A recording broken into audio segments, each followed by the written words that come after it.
right. Welcome, viewers, to Trevor Benjamin and Eric Caroffino's podcast about What up? What up? the perceived need for artists to come together a little more cohesively to support each other and create a great, thriving, artistic, creative scene within wherever they live.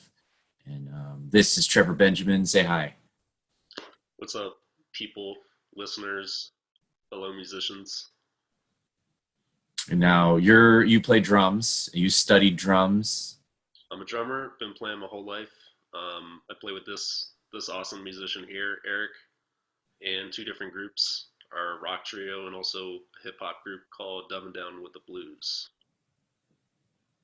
Right on, and Trevor has been, I would say, one of whenever I listen to him play the drums, I just think this guy is like in tune, like he is so in sync with his instrument. Like he's not the kind of guy that mashes on the drums. Like he plays I appreciate his floor, his volume floor is way down here because that means he's got all this extra room way up here, and so yeah, I just think he's a fantastic drummer. Love playing with him. Um, it. and we both share the same passion for helping artists thrive, grow, and develop what they do. Yeah, that's always such a huge joy of mine to be in a community where people are being received. You know what I mean? Yeah, building connections is what I love to see. People When growing and connecting with each growing other. and getting better as musicians, and then getting known by people, and then forming that relationship between the town. Like Flagstaff here is usually you see the same people that come to your shows. I mean, get to meet new people too, but Yeah, forming those connections for sure. yeah, definitely. And so we're here to chat specifically about what sort of actions can we take? How can we organize ourselves? It's a little bit of a brainstorm session of how can we create that cohesiveness and that success within the arts scene. And I started off. I would like to start off by asking Trevor a question, and that's basically like, what sorts of needs do you believe that artists have, and what sort of difficulties do artists have in just creating their art and having the opportunity to show it to others and maybe even make some compensations? Mm. Emotional, self discipline, being self motivated, self starter. You just have to be that kind of person. Getting over the humps of playing bad shows or shows that you didn't think went that well. Um, Knowledge, community. Getting information, meeting people that are similar to you, and being like, "Hey, man, you should check this out. You should check that out." Um, as far as like creating goes, Hmm. and Yeah. being heard. Um, like the booking and that whole process, and knowing how to relate to an audience, like knowing how to play to a venue is a skill that takes a while. That probably takes a whole lifetime to Oh hone. yeah, yeah. You'll You know, you'll never have it completely down, right? Yeah, I agree with you on all those points. There are a lot of personal challenges and difficulties just to get started, just to show up and be in the game. I think something. those are important. Say Have, again. having an instrument. Oh yeah. Hmm. You know what? And that's actually, I think that's something taken for granted because there are some people who are like, oh yeah, you could pick up a $50 guitar for sure, but like a drum set, no sir, no sir. Uh, like Like a bass guitar, you can barely dollar barrel. play unless you got an amplifier. Like there's a lot of difficulties just to getting the instrument. So I'm glad you said that. Yeah, I mean it's definitely a thing. So that's one of those difficulties that I think we could maybe address while we're chatting. I would Um, that would be cool to talk about. Yeah, so you mentioned a lot of personal difficulties. The booking process, I would say, is something where you just don't realize how difficult or how much of a can of worms you're going to open because there's that whole okay, well, I got my 2 hours of practice on guitar in today. Now I'm going to spend 2 hours gathering emails and phone numbers and finding out that I'm going to have to call them at just the right time, at just the right day of the week to get in contact. Yeah, And it's a whole extra headache that if you're running a job and you're trying to do this, it's like it's not even feasible in some a cases. lot of multitasking, and you like have to organize it. Like, try not to double book yourself. Oh, yeah, yeah. And getting gigs that you don't necessarily have to prepare two different shows for, right? So it's like, okay, well, I play 90s music. I play Nirvana and Weezer, and well, I'm not going to play at the local coffee shop. I'm not going to play Weezer at the local coffee shop. I'm going to have to get my, my KT Tunstall and my Sia on, and like, Hey, so knowing the right venues, doing all that research where is do you a find whole the extra phone? side. Where do you find the emails? You have to go to their websites. You Yeah, know, some places you can't even email. You have to go to the website, fill out a form, and send it via the website. And there's so one many in particular I'm thinking of in Flagstaff, but I'm not going to call them out. um fair enough. Moving on. the so the difficulties being, okay, just acquiring the instrument, having the discipline, and then finding out that you need to put in just as much work to find the booking people, hook up the dates, figure out how much you should even charge if you're gonna charge. Yeah, how to um, do yourself. and then most venues are not going to promote, right? So you're gonna have to learn how to put together your own flyers. You have to learn how to run social media. Maybe you'll have to learn how to record if you don't have the cash to buy your own equipment. These are There, all things that take time to learn and figure out on your own if you're figuring them out on your own. And then this ties in to kind of the theme of like the podcast is like, what if there was a guild? What if there was like an organized way for artists to support each other in this process? Not related to a college, but it can be. Not related to a school, but it can be. But like an independent thing for us to help each other with those skill sets. yeah, we need to start talking about it. It needs to become common knowledge that if you want to play guitar and you want to like be real serious about it, you have to know what you're going to get into so that you could start on day one and you don't have to get blindsided all the time.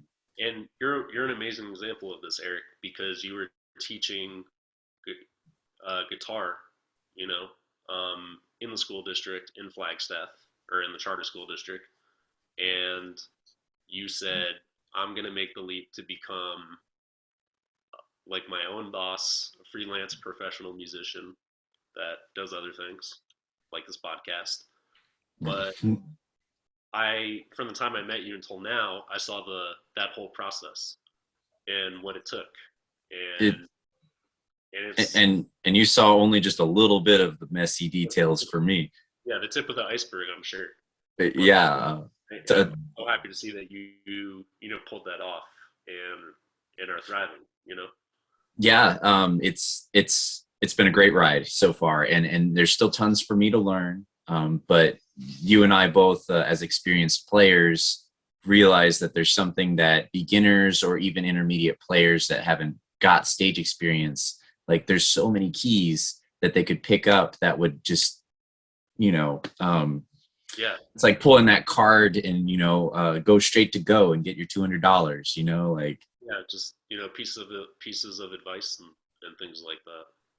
yeah. So starting from square one, all the equipment required, all of the knowledge required, and then getting into contact with booking agents.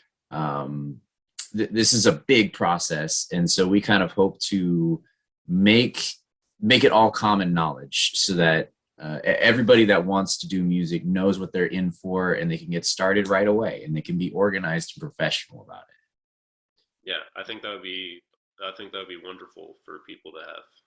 Yeah. So we could probably start. Let's go back to square one. We talked about getting the instrument and having the discipline to just show up. Maybe you can comment a little bit more on that because you actually put that point up first. Um, like practicing or also like gig. Yeah, Oh, the discipline required just to become proficient, to be yeah. I mean, worth putting on stage, quote unquote.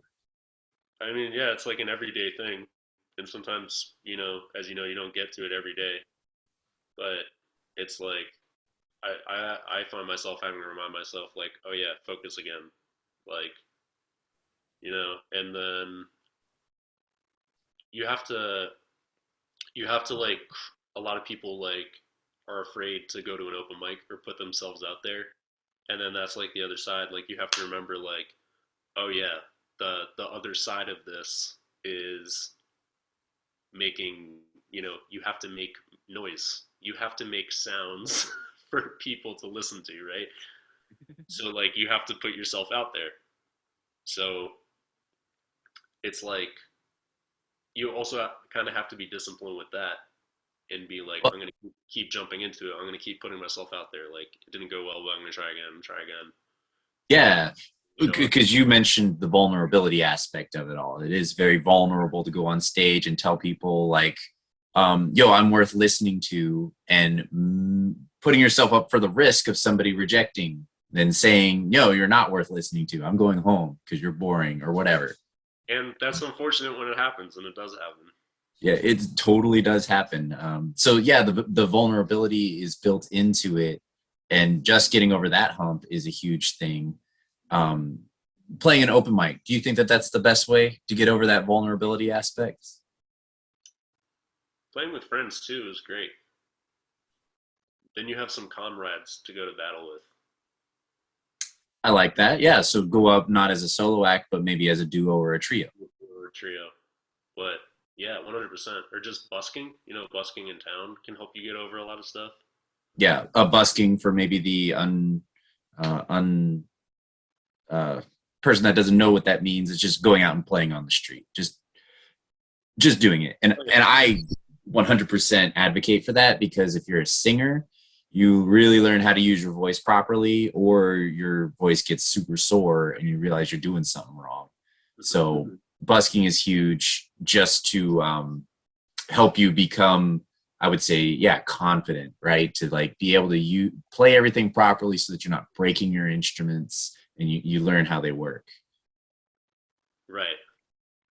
And yeah, it's great confidence builder for sure. I like, And yeah, because then whenever that first person comes and drops $1 in your case, you're like, oh wow, maybe I'm okay. going to an open mic too is fantastic.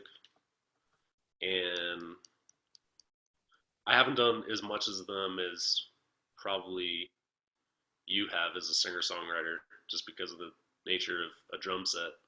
But Right, right, yeah, right. just playing is in many settings, like playing for your family at get-togethers, or like I play kirtan, and so it's like playing kirtan in a spiritual setting is very different than playing a rock show. But maybe in some ways it's not on some levels, but maybe the mentality of like, I'm putting on a show for like 150 people versus like, we're creating like a space for sacred music. Maybe Mhm. like, the analogy could be like classical pianist playing in church and then playing a jazz gig, and just like put yourself in different situations to see those different headspaces, and like how that impacts. For me, that's, I don't talk about that enough, but just I feel like I'm in so many different situations that I've like explored those headspaces, and then know how to kind of find a center sometimes, hopefully, if things go Yeah, wrong. I love that. Yeah. Well, it's like, it's an old metaphor, but the metaphor of language to music, where we can always come up with a new sentence. And what's amazing about that fact is that all of us aren't just constantly tripping over our own words, even though I'm doing it a little bit right now. The fact that we're so fluent to come up with new sentences within the English language means that we're capable of doing the same thing in music. If we were to go into new conversations and have to speak with different volumes and speeds and vocabularies, well, we can do that. We can learn to do that. All of us can. So it's um, believing you can, and then putting yourself in those places so that you can work it out. You can become flexible and Yeah, abstract. yeah, screw up a lot. and learn A what ton. doesn't work. Yeah. Uh, Oh my god. Beautiful. Yeah. So all of that obviously goes into just showing up, like just becoming a Just player. show up and see what happens. And then there's those gigs where you're like, I have no idea what's about to happen, bro, but there's gonna be music. Yeah. And There's there's a place for people on both sides of the spectrum because fun. nobody likes to be on stage and that right? That can make you feel so exposed. But that's something that you can learn to do. That vulnerability, you can learn a bit of resilience. You can learn a way to work around that vulnerability to say like, well, uh, anybody know any jokes, right? Like you learn to keep things moving and take control of the situation rather than let the situation just kind of flop and create anxiety for you. Yeah, absolutely. That made me think about I was down at this jazz club in Phoenix called the Nash the other week, and I was seeing a trio there of it was Ethan Iverson's trio with this drummer Arthur Vint and this bassist from Flagstaff, Chris Benet. And Ethan Iverson's an amazing pianist. For those of you who've never heard of him, he was in the Bad Plus for a really long time. There's also and does a lot of things. But what made me think about it is because he does like a whole like comedy kind of routine in between songs, like kind of like really awkward, like silence kind of stuff and just staring around. And I really appreciate uh, musicians that their goal is to have fun and also don't take themselves too seriously. You know what I mean? It's like I guess the main goal is like, okay, we're having fun, right? It's like or else why? Right. You would certainly hope so, right? My personal anecdote to it was I was in lots of sports as I was a kid when I was a kid. And the sports were so much fun when I was playing in the front yard with my dad and my brother. But whenever it came to playing the games, it felt like something was different. And I could not understand why the games were so bedraggling compared to just playing in the front yard. And maybe that's the difference between a passion, Bedraggling? and a hobby. Was that word they used? Bedraggling? Well, that's probably not the right conjugation, but to be big draggled, right, is like feel like you've been all beat up. Yeah. No, I feel you. I feel you there. It's like this is so much work. I don't want to be here. But yeah, so just to show up, all these things that we've chatted about, just to show up, you need to overcome a lot of obstacles, and that's why we're talking about it right now. Is that that's not where it ends. Once you become a competent player and you've gotten over your stage fright, you've got your abstractions, your headspace, your in tuneness with the instrument. Oh my goodness! Now you have to go figure out how to even get a show. Yeah. Get booked, go play.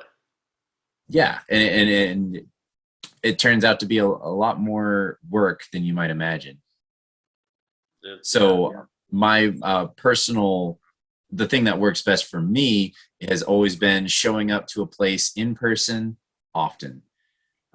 Phone calls are probably a second to that. You make a lot of phone calls and try and figure out who the booking and events manager is. And then the distant third would be emails. Emails get lost all the time and often are copy pasted, so probably don't get a whole lot of attention anyways. Yeah. Um, but For me, Eric, showing up in person, I would say, is what has often given me the opportunities. Do you see the same? yeah, I do. Kind of like starting out as a musician in New York City and like growing up in that culture. Uh, it's like everyone would always say like show your face, like let your face be seen. So you know, and maybe that's like a little bit surface level, but it's true. Yeah. I mean, it's regardless of if you're ugly or not. You got to be there. You got to be seen. You People got can recognize you, and then you're at least on top of the total strangers. yeah. At least they may not know you're a musician yet, but at least they know that you exist and you're a human with a face that's sometimes in their establishment. That's right. And they're like, well, you've bought a couple drinks here, you've bought coffee and all that Oh, stuff. they do So, that too? Interesting. Tell me more. uh-huh, yeah. It's like learn how to like network. Learn, you know. Yeah, yeah. Networking is, I mean, it could be, I have perceived it in the past as maybe a little bit of a dirty word, kind of like the word exposure. Like, oh, you can play for exposure. It's like, well, come on, what is that really, right? Yeah. And networking, well, what I is that really? Are never you appreciated the playing for exposure thing. To me, that's like right away. It's like, okay, you don't value me enough to pay me.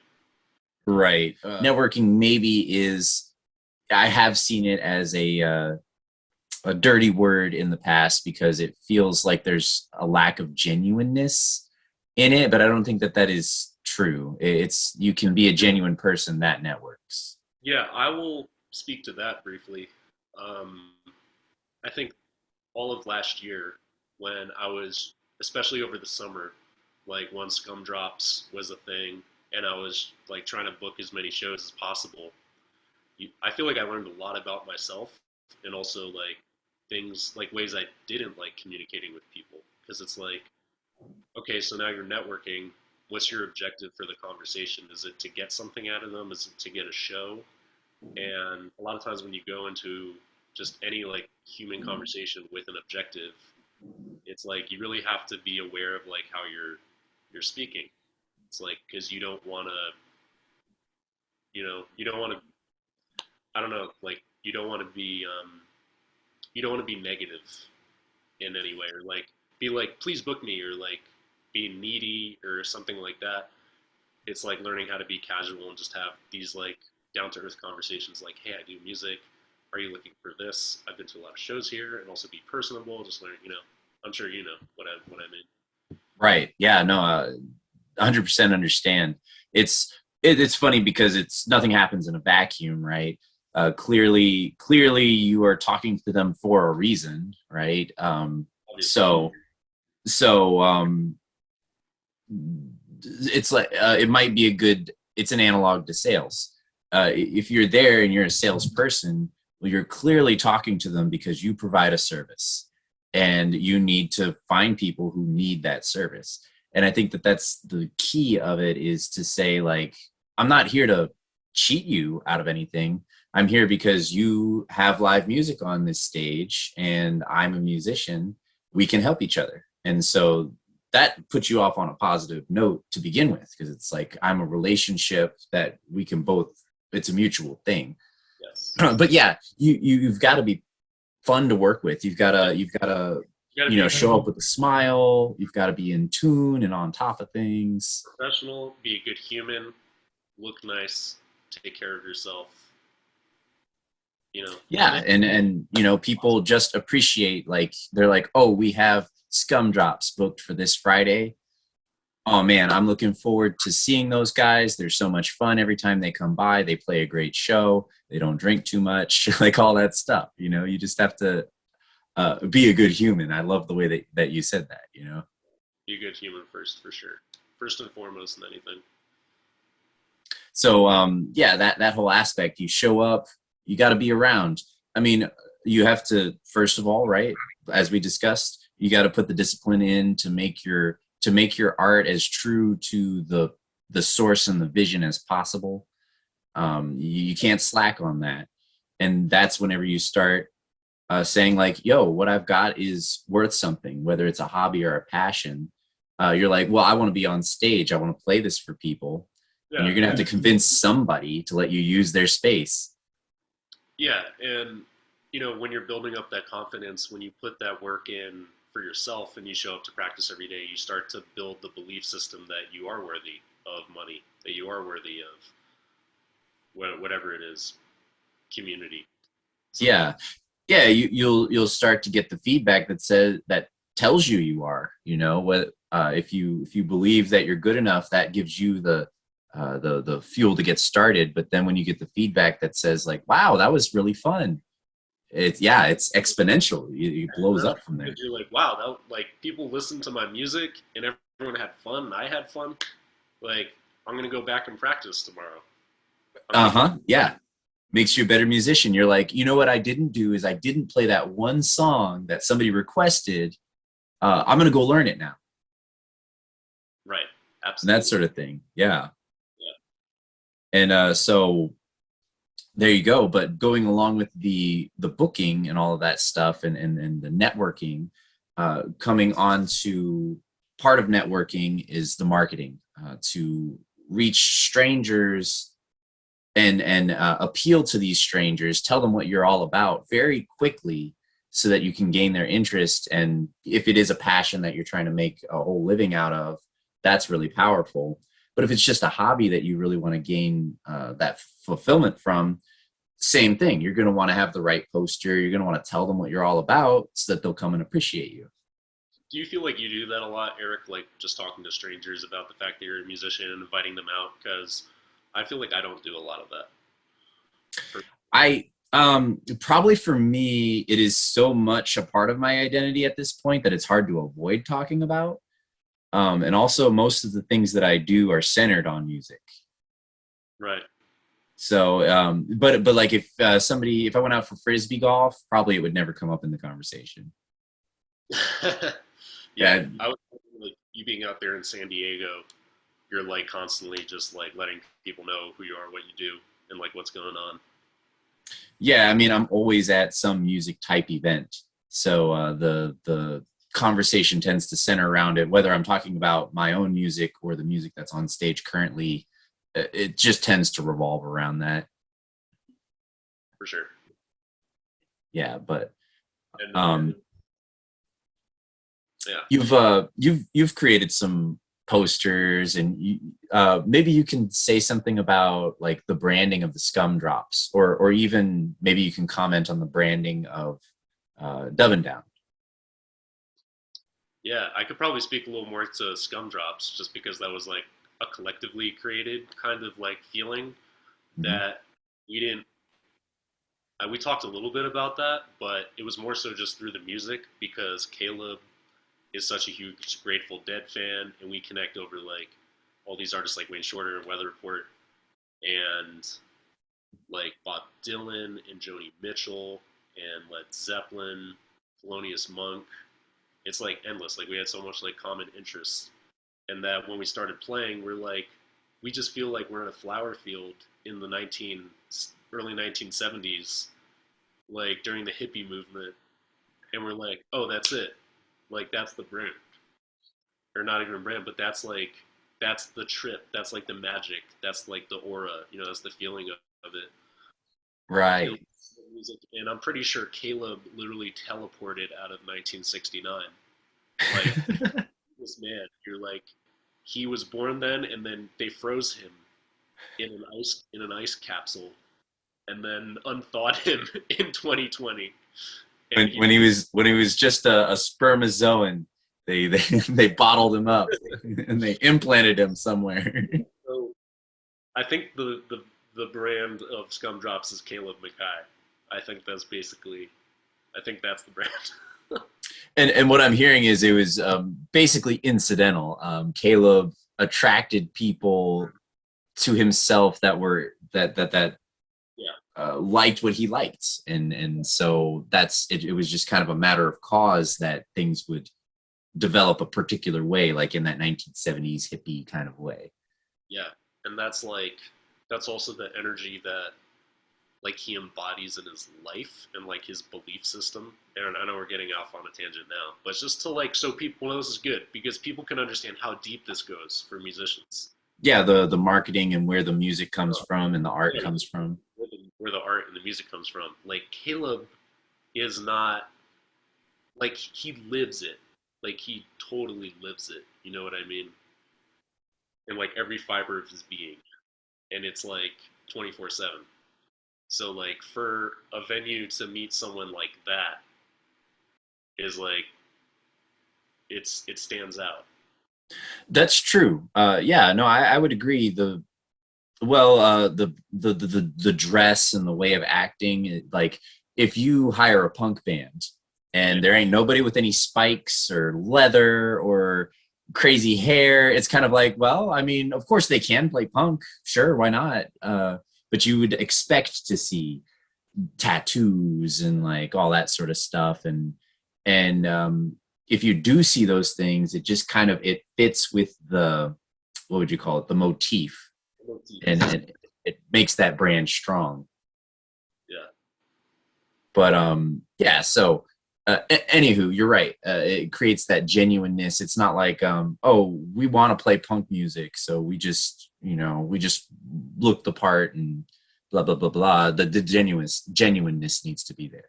Yeah, the genuineness and authenticity of who you are, and you know, as a human too. I've tried to do that. I tried to do that of like you know, you kind of like fake yourself a little bit. But what I love with the Scum Drop so much is that the music is the best and our relationship's the best when we're just actually who we are, which is three absolutely insane, like nonconformist goofballs that don't really relate to the world in some ways. I think you might be talking to all artists at this point. Yeah, absolutely. I love those guys. So much. So I think it's given me the 7-minute warning. So maybe quick recap. Maybe you'd want to recap things in your own words, just what you're taking away from this whole conversation. Yeah, definitely, Eric. Um, you know, like put yourself, and I'm thinking back to myself too, is like you have to stay focused on the mind state of being a professional is like, and you, whatever that means to you, like make it up to yourself. Like I'm going to show up every day whether I want to or not because it's a job, and do get something out of it. And then that discipline builds you know, you start to value yourself as an artist or whatever you're doing. If you're like an entrepreneur or something like that, like show up every day and then learn how to put yourself out there. Always stay um, like a beginner's mindset is huge. Like every time you show up, whether it's like a new show, a new situation, or like a practice session, obviously like you need confidence. It's like there's some things that I approach as like I guess a beginner's mindset, but then also is like okay, you have to have some level of confidence that you can fill up a room with sound. You know, if it's a big room, know how to do that. So that's just gaining confidence on your instrument, which comes from the discipline and the performing. You know, so showing up and holding yourself accountable, I would say, are the biggest things. Yeah, yeah, I would agree. Just doing it. Um, You know? You just have to go for it. Oh, this is the first flyer you've made. Go for it. Make a flyer. See what yeah, happens. You know, yeah, you've never called someone to book a show. See if you can find their number on the website. Just see what happens. See how it goes. You know. right. Yeah, or worst comes to worst, just go there and just bug them. Buy yourself a cappuccino and say, "Who's your booking person? How often do y'all have live Wear your, music? What wear kind your of artists play here? wear a nice shirt. Wear a nice shirt, comb your hair, You know, look the part. Look your brush best. your teeth." Yeah, um, yeah, all those things. Be genuine. Like I would say, Yeah, the only thing relationship. I would like add on to what you're saying is all the things you were saying are valid, and I think that they're fed by just how deep of a passion you have for what you're doing. So if it's just a hobby for you, and you're not like, I need to get on stage, I need to do this, then there is a possibility that you won't try hard enough because there needs to be a lot of effort put into it. Yeah, I agree. But if it is your passion, then it's going to feed you to keep trying until you get there. And you will get there eventually. It just takes time. It does. Yeah, I agree with everything you're saying, Eric, and I Mm. appreciate your passion so much. It is super inspiring. Thanks, man. I mean, I